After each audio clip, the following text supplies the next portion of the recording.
Alors, Bezrat Hashem, le Chok l'Israël du mardi, Parashat Vayeshev, la Gemara de Evamot, 21a.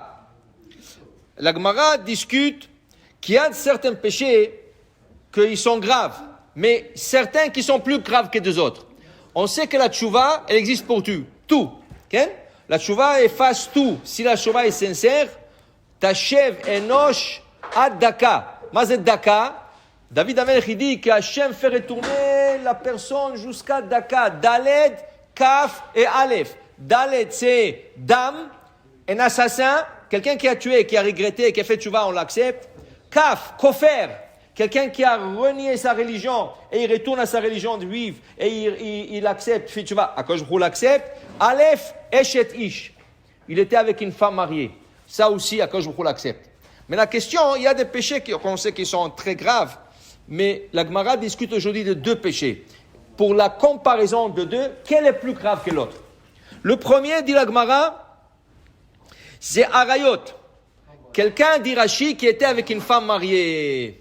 Le deuxième, quelqu'un qui a volé le public. Il a pris quelque chose qui appartient au public. Alors il a volé de l'argent du public. Quel est le plus grave entre les deux?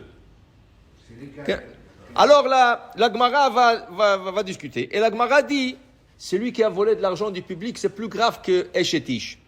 Oui, quand Rachid dit, si la personne est sortie avec une femme mariée, pour un bouton, mais elle n'est pas tombée enceinte.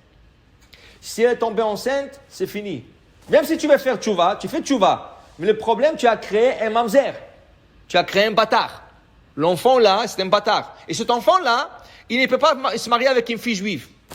Lo yavo bikal Hashem ador asiri. Même 10 générations, ni lui, ni son fils, ni son petit-fils, ni rien son petit-fils ne peut pas se marier. Qu'est-ce que tu as fait alors?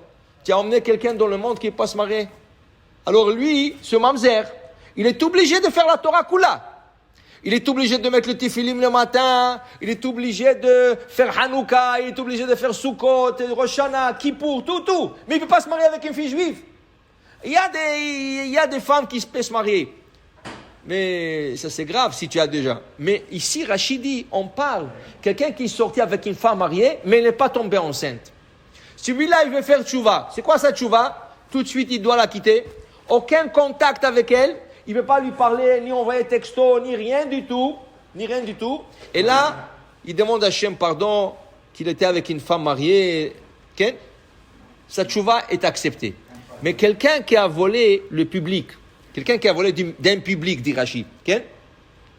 Dit Rashi, comment il va faire tchouva? Si il a volé à 10 personnes, il y a un qui est mort. Celui qui est mort, tu ne peux plus le faire tchouva. Comment tu vas lui rendre l'argent? Ah, tu vas dire, je vais rendre à la famille. Et si la famille a déménagé? Alors, celui qui vole au public, c'est plus grave d'un arayot. Pourquoi? Parce que des fois, même s'il veut faire tchouva, ce n'est pas accessible. Alors, la Gemara, Baba Kama, la Gemara explique, attends une seconde, il y a une solution. Tu as volé d'un public, tu viens dans une synagogue, ou tu viens dans un endroit public et tu donnes de l'argent pour faire quelque chose. Je vais vous expliquer comment. Tu vas dans la synagogue, tu dis, moi je donne maintenant tout le livre de prière, je offre.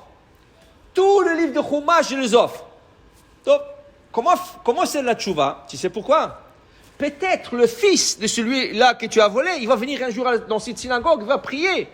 Il va prendre un livre de prière, il va prendre un Pentateuch, et là, c'est comme si tu lui avais rendu l'argent de son père.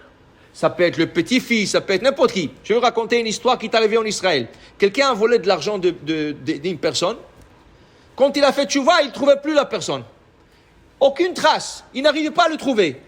Et il le cherchait, rien à faire, il ne le trouve pas. Il a demandé à un rabbin, qu'est-ce que je dois faire? Je veux lui rendre de l'argent, je vais demander Mechila. Il dit, je ne trouve plus. Le rabbin a dit, il faut que tu fasses quelque chose pour le public. Il a dit, qu'est-ce que je vais faire pour le public? Comment? Un jour, il était chez Rabbi Shimon Bar Yochai. Il a dit, c'est quoi? Il était là-bas juste avant de rentrer dans le tziyun, le tombeau. Il a vu que dehors, il y a des gens âgés et tout ça. Il dit, c'est dommage qu'il n'y a pas un banc ici, que les gens peuvent se reposer, les gens âgés, des fois ils attendent quelqu'un, un bon ici, que c'est bon, une personne peut s'asseoir, attendre. Il a décidé, il est parti à la ville de Tzfat, de Méron, là-bas, il a dit, combien ça coûte un bon pour mettre ici? Et ils lui ont dit, je ne sais pas, ils ont dit $500. Il a dit, je vous donne $500, je veux que vous placez un bon là-bas chez Rabbi Shimon Bar Yochai. Très bon. 2 ans plus tard, il est allé visiter Rabbi Shimon Bar Yochai toujours. Il voit là-bas, de loin, une personne allongée sur le banc. Ah, il dit, le pauvre, il est fatigué, je t'appartiens chez mon Baruch Hashem que j'ai mis le banc, regarde, il y a des gens qui se reposent ici, c'est très bon. Alors il s'approche, il n'y croit pas à ses yeux. Le gars qui s'est levé, c'est le gars à qui il a volé de l'argent. Il dit, bon, je regarde, c'est comme s'il lui avait rendu son argent. Okay? Alors, il faut qu'il lui rende son argent, mais ça, tu vois, des fois, tu donnes des livres, des prières, tu fais quelque chose pour le public. Il est possible que la personne, ou son fils, ou son petit-fils, mais Rachid dit, lave tshuva ma'aliyatahu. C'est bon.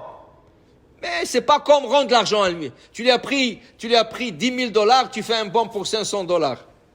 Tu comprends? C'est pas la meilleure de tshuva. Mais c'est pour ça que c'est plus difficile que Eshetish. Eshetish, tu laisses. La femme, tu laisses. Tu veux plus avoir affaire avec elle. Tu comprends? Alors, pour dire que des fois, on pense, ça c'est plus grave que l'autre. Comment on mesure qu'est-ce qui est plus grave que l'autre? On la mesure que comment on va faire tchouva. Si c'est possible de faire tchouva facile, c'est moins grave. Si la tchouva est plus difficile, ça c'est plus grave.